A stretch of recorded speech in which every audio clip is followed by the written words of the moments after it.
I'll be here representing the DG of NITDA, Kashifu Inua Abdullahi, who is unavoidably absent.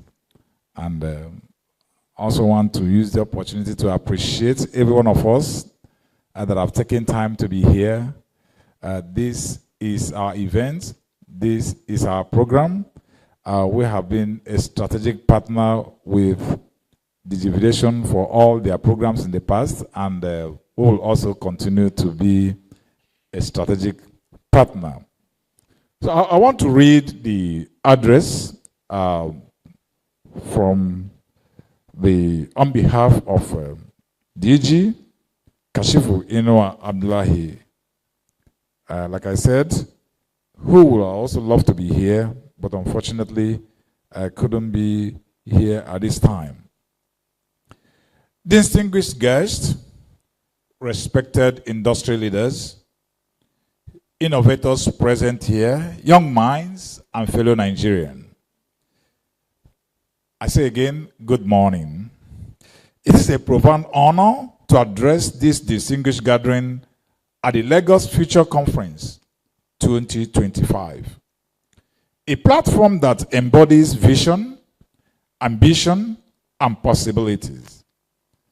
I commend the organizers for curating this year's program, which has the theme, Future Forward, Harnessing the Power of Youth, Innovation, and Technology for National Economic Growth. The theme couldn't have been apt and couldn't have been more timely and urgent as it is now. As we gather here at the intersection of rapidly transforming world and awakening digital continent, one thing is certain: our future is not just ahead of us, it is already here with us. But there is a very important question that we all must answer, and that is, if the future is here with us, are we ready? I'm going to look at this conversation from the lenses of the promising or the promises of our youth. As of today, Nigeria remains one of the most youthful nations in the world. According to NBS, over 60 to 70% of our population has their age under 35, representing an incredible demographic dividend, a factor endowment that we cannot ignore, that if properly harnessed, can drive an unprecedented economic growth. Globally, as we all know, the youth drive innovation. And if we look at the World Economic Reports of recently, 60% of the jobs that is existing today, by the year 2030, will have gone into extinction. And all these jobs are powered by digital technology.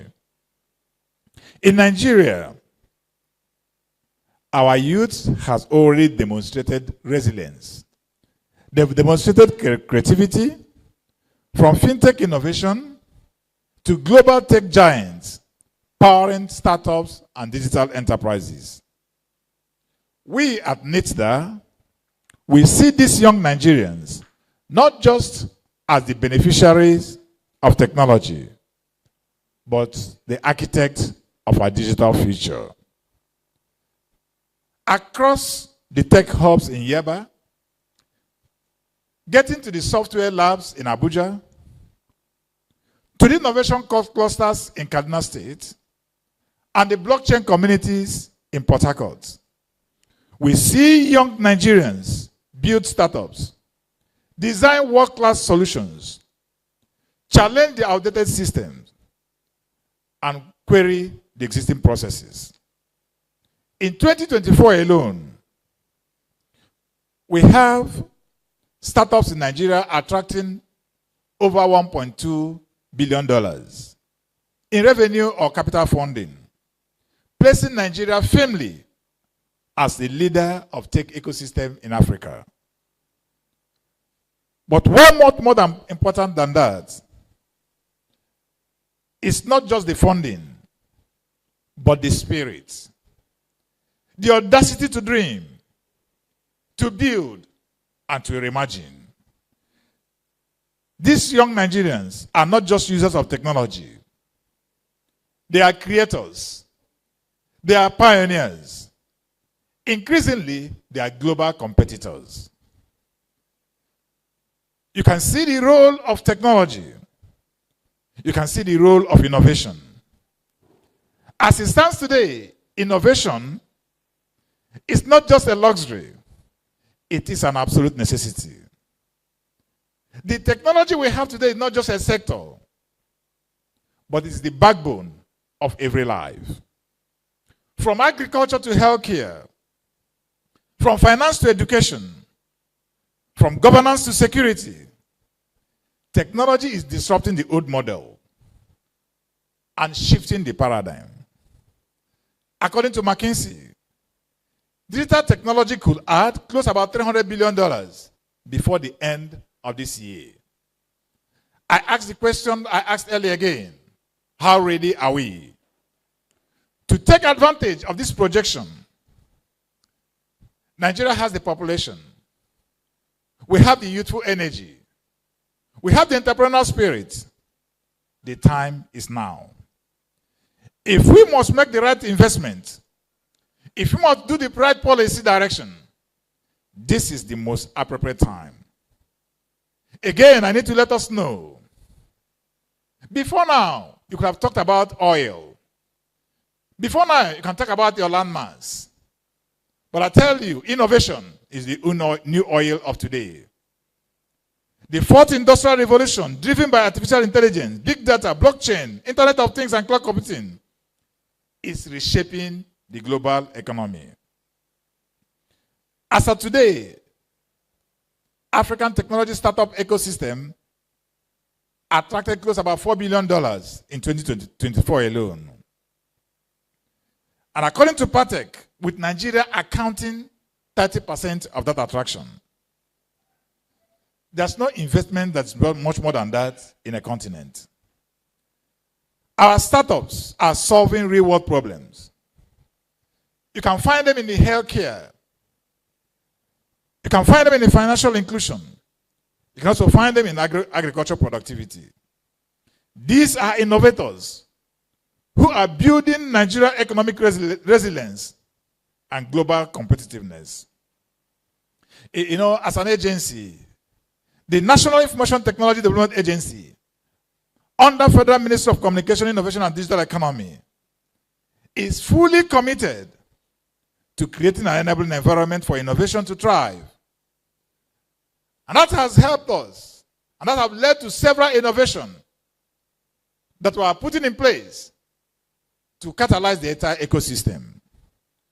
One of such initiatives is the Startup Act that is providing regulatory clarity and support to innovators, that ensuring that our innovators, our startups, are well recognized and identified, profiled, and platform for support will exist.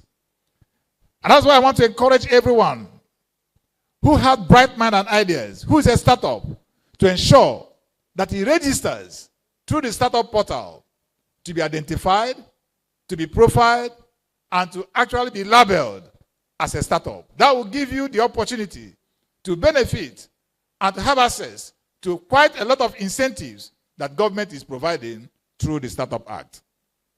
There's also a policy referred to the National Digital Innovation and Entrepreneurship Policy. The policy is in place to foster innovation, to create jobs, and also for wealth generation. We didn't stop at that also.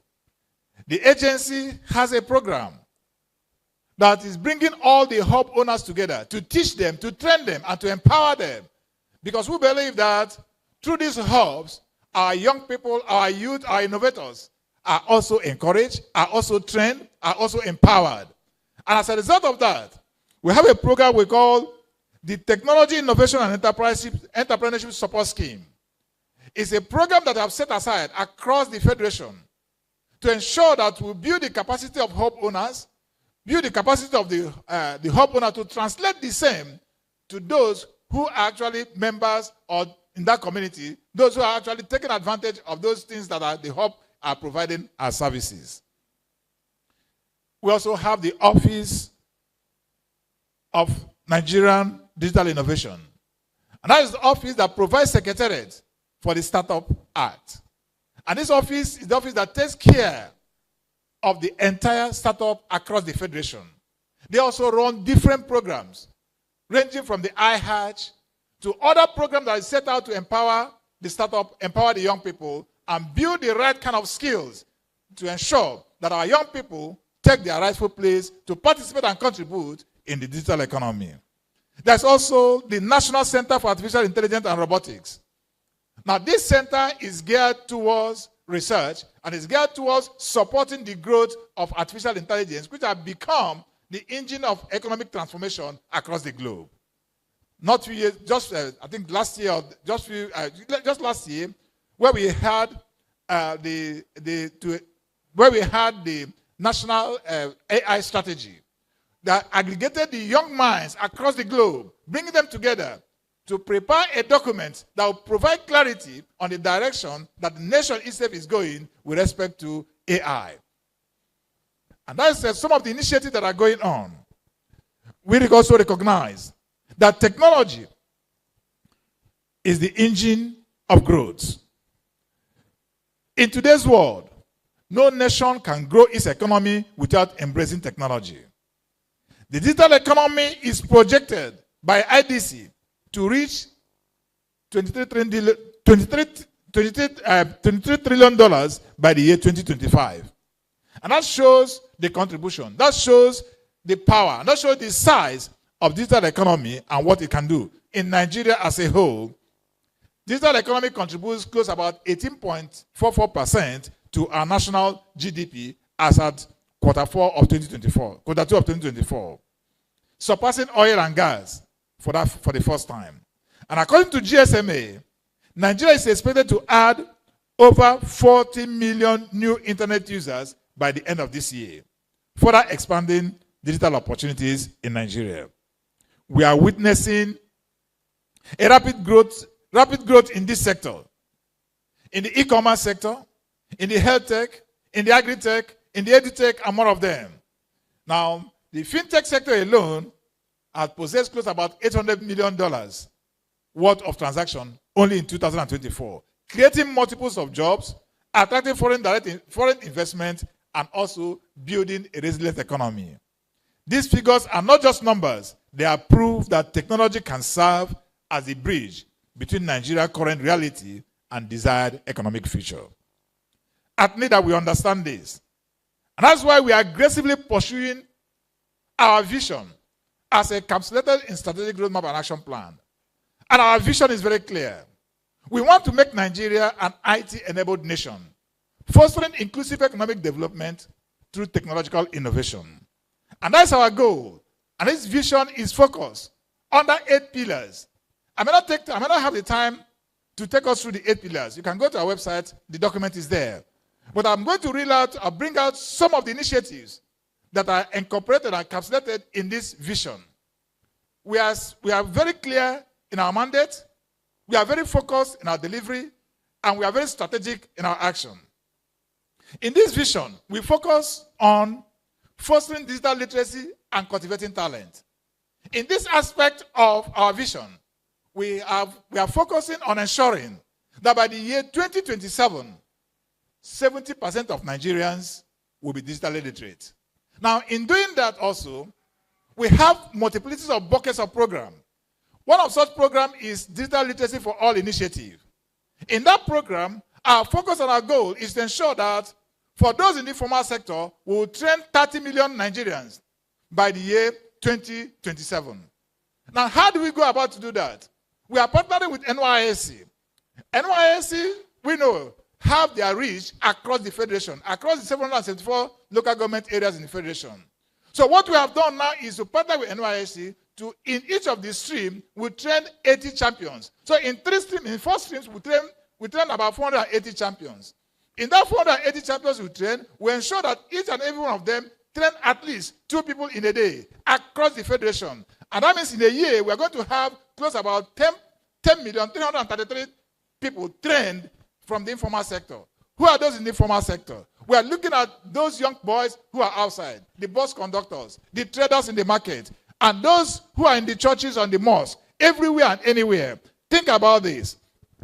We know that research shows that, in the markets, like that of Ariara market, or that of, they do billions of naira worth of transaction every year.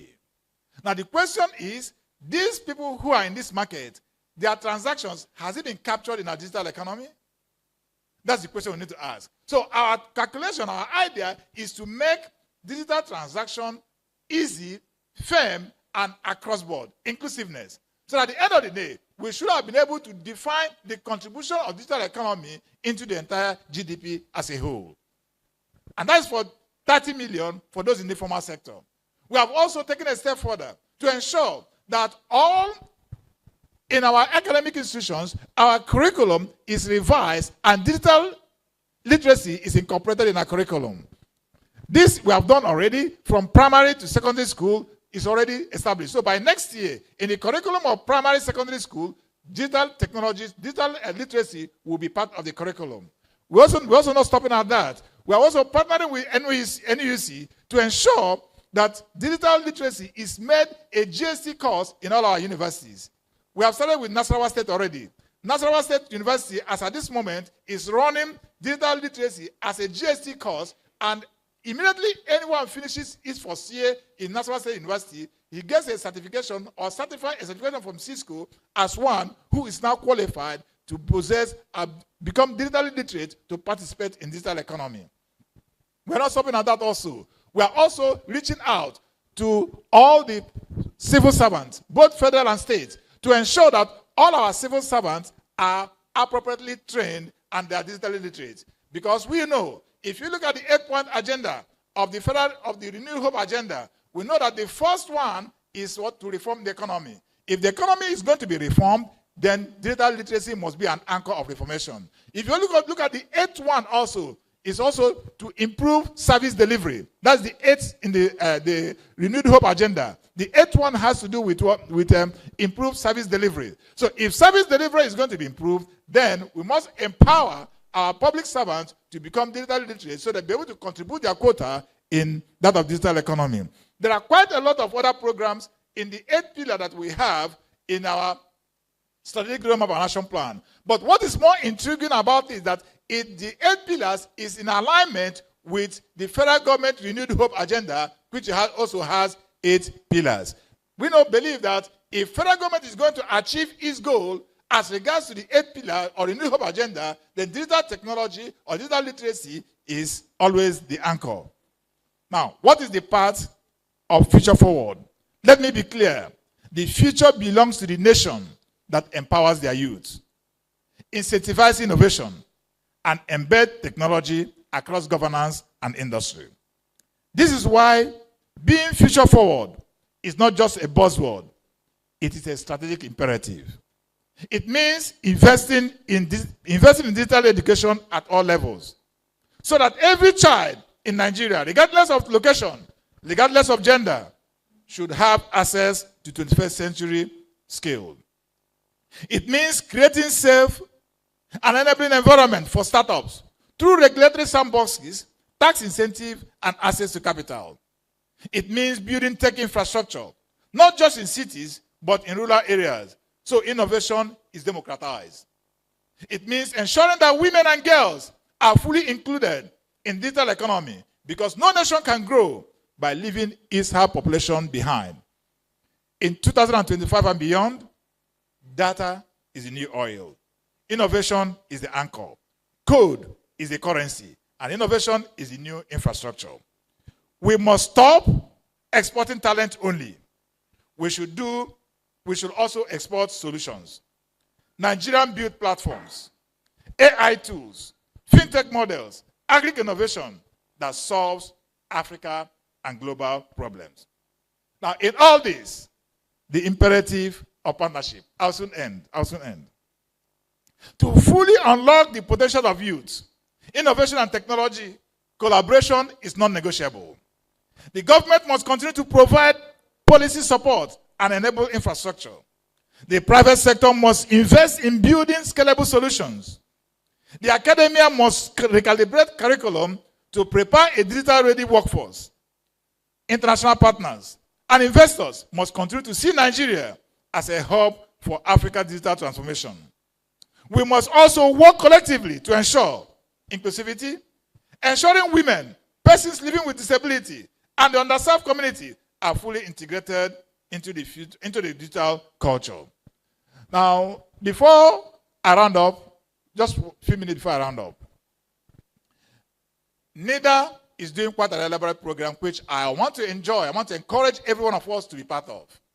Now, one of such programs that is coming up now, which everyone must be part of, is the GITEX Nigeria. Now, you all know that GITEX is a global brand, which has been going around all other countries, but now is coming in Nigeria from the 1st of September through 4th of September this year. It's going to happen here in Lagos. So there's a portal where we expect those who have ideas to log in and register as a startup, because there's going to be a supernova competition and there is $50,000 to win. Please log on to our website and ensure that you get registered to compete and favorably take advantage of winning this $50,000 that is at stake. Call to action to our young people in the audience and those watching us online and those who may watch us later. You are not only the leaders of tomorrow, you are the disruptors of today. To our investors, policymakers, and industry leaders, the time to double down on innovation is now. Let us build ecosystems that are inclusive, competitive, and globally relevant. To all Nigerians, our greatest asset is not under the ground. Our greatest asset is our classrooms, our co-spaces, our young people, our innovation hub. Let us nurture it, let us protect it, let us invest in it. In conclusion, I want to remind us of the words of Chinua Achebe, who said, "Every generation must recognize and embrace the task it is peculiarly designed by history to provide, to perform." This is our task. This is our moment. Distinguished ladies and gentlemen, the future is not something that is distant. It is already here with us. And Nigeria, with our youth population, our factor endowment, our entrepreneurial spirit, and our abundant tech talent, we are well positioned to lead Africa to this new digital future. As we gather here today at the Lagos Future Conference 2025, let us renew our commitment to empower our youth, foster innovation, accelerate technological adoption, and build a Nigeria that is future ready. The future is forward. The future is now, and together we can build it. This future belongs to those who create it today. I therefore wish to invite everyone, young and old, industry leaders, come. Let's join hands together to build a new digital future for a digital Nigeria. Thank you very much, and God bless. Time to be here. This is our event. This is our program. We have been a strategic partner with Digitalization for all their programs in the past, and we will also continue to be a strategic partner. So I want to read the address on behalf of DG Kashifu Inua Abdullahi. Like I said, we would also love to be here, but unfortunately couldn't be here at this time. Distinguished guests, respected industry leaders, innovators present here, young minds, and fellow Nigerians. I say again, good morning. It is a profound honor to address this distinguished gathering at the Lagos Future Conference 2025. A platform that embodies vision, ambition, and possibilities. I commend the organizers for creating this year's program, which has the theme